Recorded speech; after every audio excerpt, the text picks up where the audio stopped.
As you are probably all aware, the pace of change in the world right now is something that's a topic on just about every news medium or conversation that you might enter into in a group. And it seems chaotic. I think we can all rest assured that this is not the first time the world has felt this way to the people on it, but here we are again. And in keeping with that, we have, excuse me, here comes my frog. We have a lot of people who have expressed a need for change in our liturgy in the Lighthouse Chapel, and that's what you're experiencing right now. In other words, the beginning of service all the way through the middle activities and to the end to take us out the door. There are items that come up in various meetings and conversations that seem to trigger people to say, well, that's not quite what I want to be expressing or what I feel the church should be supporting or doing activities. So my feeling today is that if we're entering into a period of change and needing to agree on changes as a group, because that's what our congregation is, we ought to know where we're starting from. And I think all of us, particularly those who don't come all the time or are new today, you may not have picked up the whole thing in a thread that seems coherent. So I want to try to thread that needle today based on things such as the pamphlet called Awakening the Spirit Within. I'll have some copies out on the table there if you want to note things that come up in your mind while I'm essentially reading today.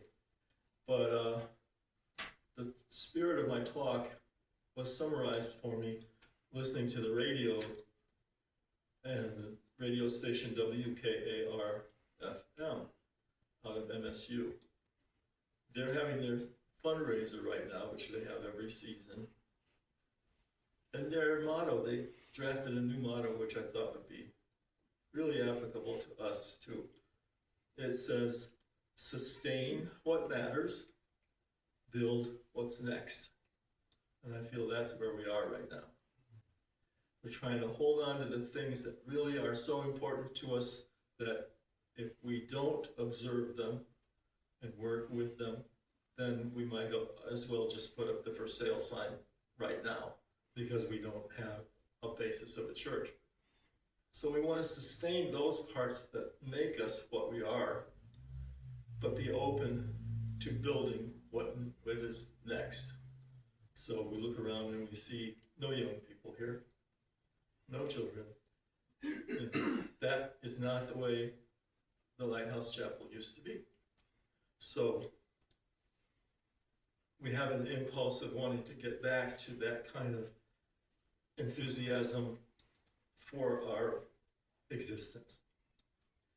And one of the things that we've done to try to show people what we're about is we've used the banner at the altar, the banner back there by Doug's beautiful gong, and a stole that sometimes is used in ceremonies by our ministers. All of those items contain acknowledgments and symbols signifying the following: the Jewish Star of David, the Islamic crescent moon and star, Taoist yin yang. In the Jain religion, I don't know what the symbol is, but we do acknowledge that the Jains are a very strong part of the Indian cultural and religious heritage and continue to be so. The Buddhist prayer wheel is there, the Baha'i 9-pointed star, the Christian cross, the Sikh symbol, the African goddess, the Hindu Om, the Native American medicine wheel, and the Wiccan pentacle. So that gives you, when we call ourselves non-denominational, what we really mean is multi-denominational or ecumenical. And so that's a large menu of things, not only to choose from, but to support if that's where your heart is. We're also an educational group. One of the things that we hear a lot is, well, why don't we have talks about such and such?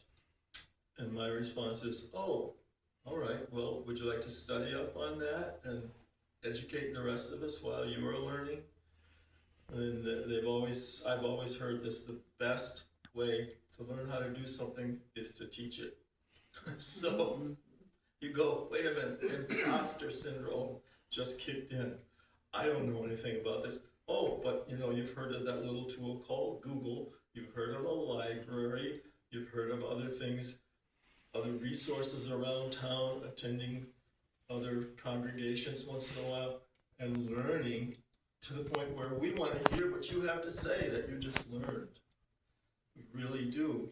But we have the initial response that everybody has is, I don't know enough about that to talk in front of a group. So we're saying you will if you tackle it. So this pamphlet is called Awaken the Spirit Within, the Lighthouse Chapel. And down at the bottom it tells where we're located, what time our Sunday services are. And I'm just going to read it. I'm not going to make comments. I'm just going to go verbatim the way it's written. Meaning that what you may hear are things that you want to change. Keep notes about that in your mind or on a piece of paper, whatever it is. And when the subjects come up, such as a clergy meeting or a board meeting or any discussion group downstairs, whatever materializes, this is what we are now telling the world that we are. It may be time for changing some of these, so keep that in mind. The Lighthouse Chapel is a community of love and healing. We believe that the essence of each person is spirit, and our goal is empowerment of each person to awaken the spirit within. The teachings at the Lighthouse Chapel are based on the principles of spiritualism and esoteric Christianity. The wisdom contained in other paths, such as Buddhism, Native American spirituality, Hinduism, earth-based religions, etc., are also studied and taught. Sunday service, meditation, special ceremonies, healing, music, study, love, forgiveness, teaching, learning, and friendship are our creative road to awaken the spirit within. Guiding principles. There is a universal source which is experienced by each of us in our own unique way.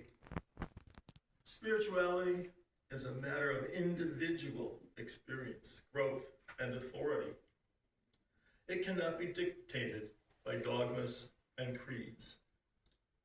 There is a common thread in and transcending all world religions.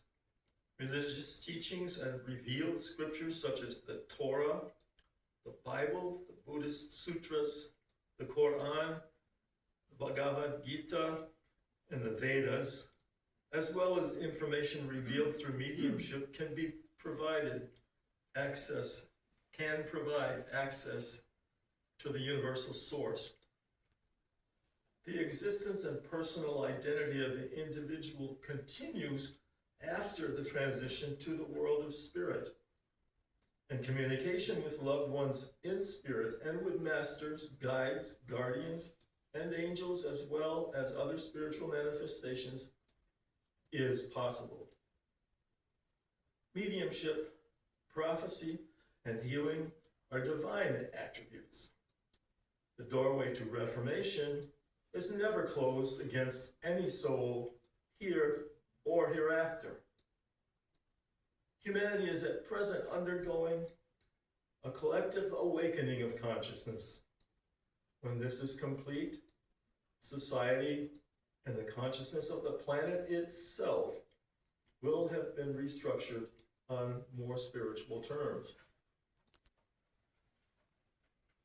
What do we gain from a spiritual congregation that we couldn't get just as easily from our other social and political activities and private spiritual exploration?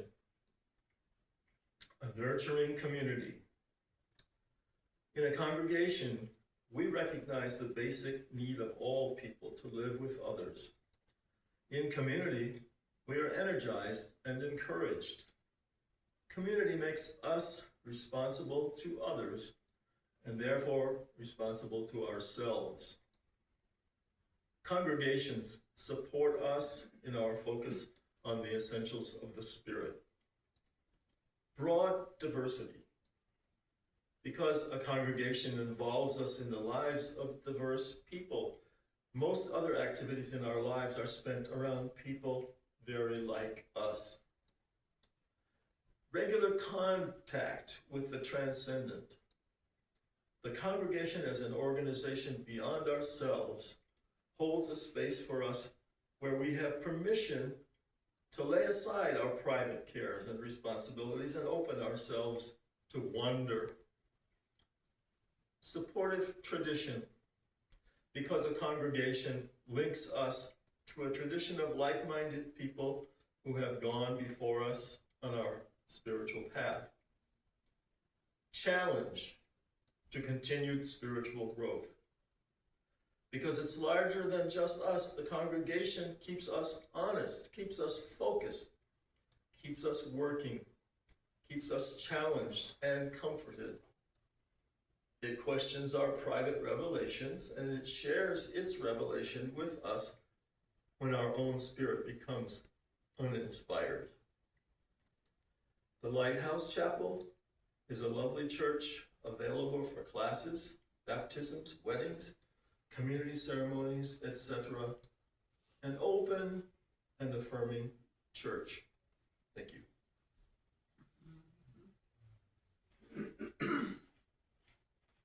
All done, Linda.